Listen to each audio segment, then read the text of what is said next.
नमस्कार साथियों, स्वागत है आप सभी का समर्थ अपॉर्चुनिटी बुलेटिन के नए एपिसोड में। आज के इस एपिसोड में हम बात करेंगे 2 फेलोशिप अपॉर्चुनिटी के बारे में और 3 यंग प्रोफेशनल रोल के बारे में। तो चलिए सबसे पहले फेलोशिप रोल के बारे में बात करते हैं। सबसे पहला जो फेलोशिप है वो है क्वैद फेलोशिप।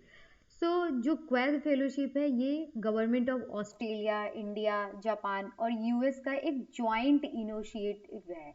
ये क्वैद पार्टनर के द्वारा सितंबर 2021 में सबसे पहली बार अनाउंस किया गया था और ये प्रोग्राम डिज़ाइन किया गया है ताकि जो नेक्स्ट जनरेशन के साइंटिस्ट हैं, टेक्नोलॉजिस्ट हैं, उनको बिल्ड किया जा सके।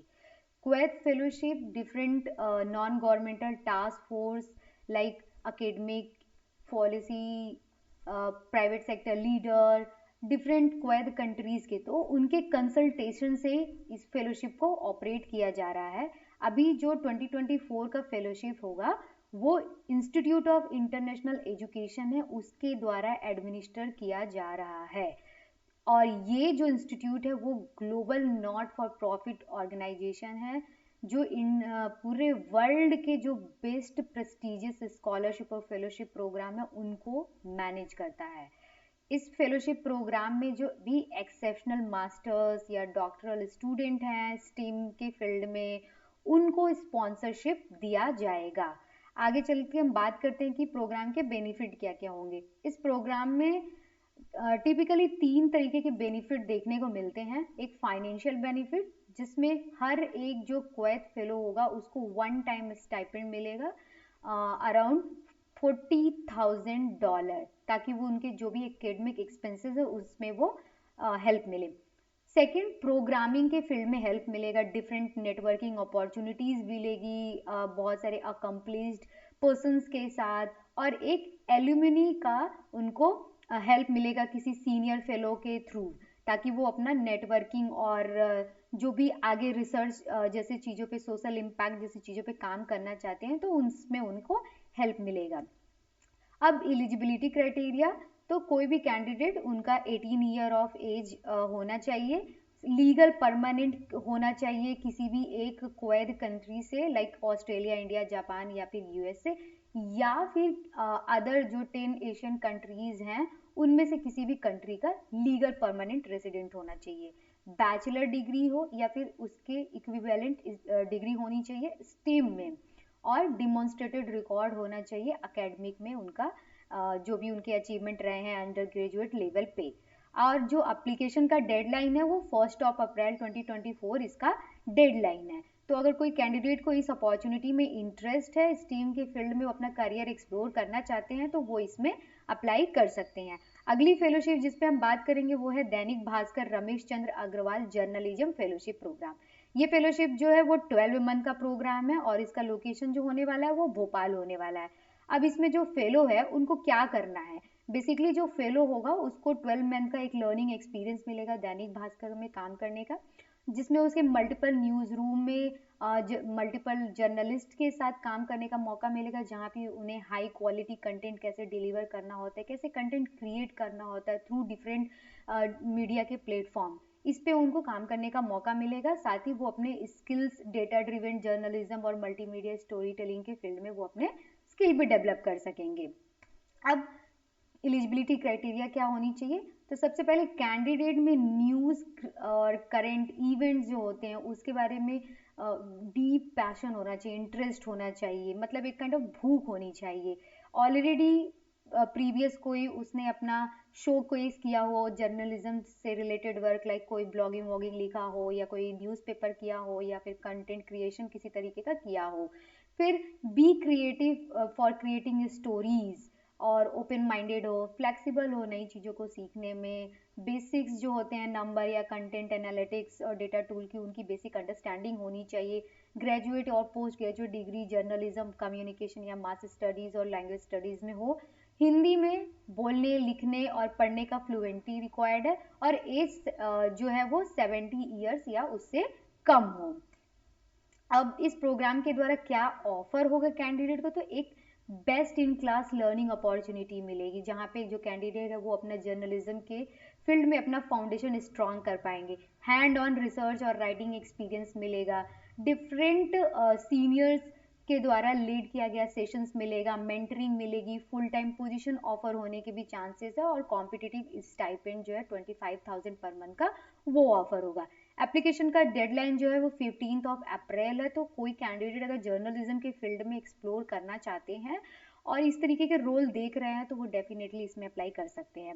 आगे हम बात करेंगे यंग प्रोफेशनल रोल के बारे में। तो सबसे पहला जो यंग प्रोफेशनल रोल है वो सेंटर फॉर सोशल जस्टिस में है, young professional programme for legal empowerment. ये जो प्रोग्राम होने वाला है ये totally centre for social justice जो ऑर्गेनाइजेशन है उनके द्वारा एंकर किया जाएगा, जिसको डिजाइन किया गया है यंग लीगल प्रोफेशनल को इक्विप करने के लिए, ताकि वो एक पावरफुल चेंज एजेंट बन सके। अब एलिजिबिलिटी क्राइटेरिया इस प्रोग्राम के लिए क्या चाहिए, कैंडिडेट को लॉ में ग्रेजुएट हो या फिर किसी भी लीगल प्रोफेशन से रिलेटेड हो और वो उसमें अपना करियर बनाना चाहता हो। फिर डिफरेंट फील्ड रियलिटीज़ में वो उसका इंटरेस्ट हो, इंगेज होने का, चैलेंजिंग कंडीशन में रहना इंटरेस्टेड हो, ट्रैवल एक्सटेंसिवली कर सके और बहुत सारी चीज़ों को करने में वो इंटरेस्ट रखता हो। बट इसके साथ साथ उसका स्ट्रॉन्ग ड्राइव होना चाहिए, मोटिवेशन होना चाहिए, कमिटमेंट होना चाहिए towards the social change. Primary role क्या होगा इसमें यंग प्रोफेशनल का, तो उसको फील्ड बेस्ड रिसर्च करने पड़ सकते हैं, डिफरेंट लॉ और पॉलिसी जो ऑलरेडी फॉर्मुलेट हो रहे हैं, और कुछ पॉलिसी डॉक्यूमेंट क्रिएट करने पड़ेंगे। ट्रेनिंग और कैपेसिटी बिल्डिंग प्रोग्राम्स को कोऑर्डिनेट करना, डिज़ाइन करना और डिफरेंट स्टेक होल्डर्स के साथ साथ लाइजनिंग और रिप्रेजेंटेशन करना। फिर लीगल जो भी ऑर्गेनाइजेशन के लीगल वर्क है उसमें कंट्रीब्यूट करना, पब्लिक डिबेट इश्यूज पे ऑर्गेनाइज करना है, और फिर डिफरेंट क्रिएटिव अप्रोच और पर्सपेक्टिव भी लाना ताकि ऑर्गेनाइजेशन के काम को, प्रैक्टिसेस को क्रिएटिवली प्रेजेंट किया जा सके। स्टाइपेंड क्या होने वाला है, तो जो सिलेक्टेड यंग प्रोफेशनल्स होंगे उनको मंथली 33,000 पर मंथ का स्टाइपेंड मिलेगा। और बेसिकली ये प्रोग्राम जो है वो 2 साल का डिज़ाइन किया हुआ है, but at the end of 1 year अगर कोई कैंडिडेट चाहे तो वो इस प्रोग्राम को 1 साल के बाद भी डिसकंटिन्यू कर सकता है। एप्लीकेशन का जो डेडलाइन है वो 38 मार्च 2024 इसका डेडलाइन है। नेक्स्ट जो रोल होने वाला है वो एम्प्लॉय स्टेट इंश्योरेंस कॉर्पोरेशन में यंग प्रोफेशनल का रोल है, जो कि ministry of labour and employment का एक बॉडी है। इसमें टोटल 15 यंग प्रोफेशनल के जो रोल है वो ओपन है। ये डिफरेंट डिफरेंट डिवीजन और विंग के हिसाब से है।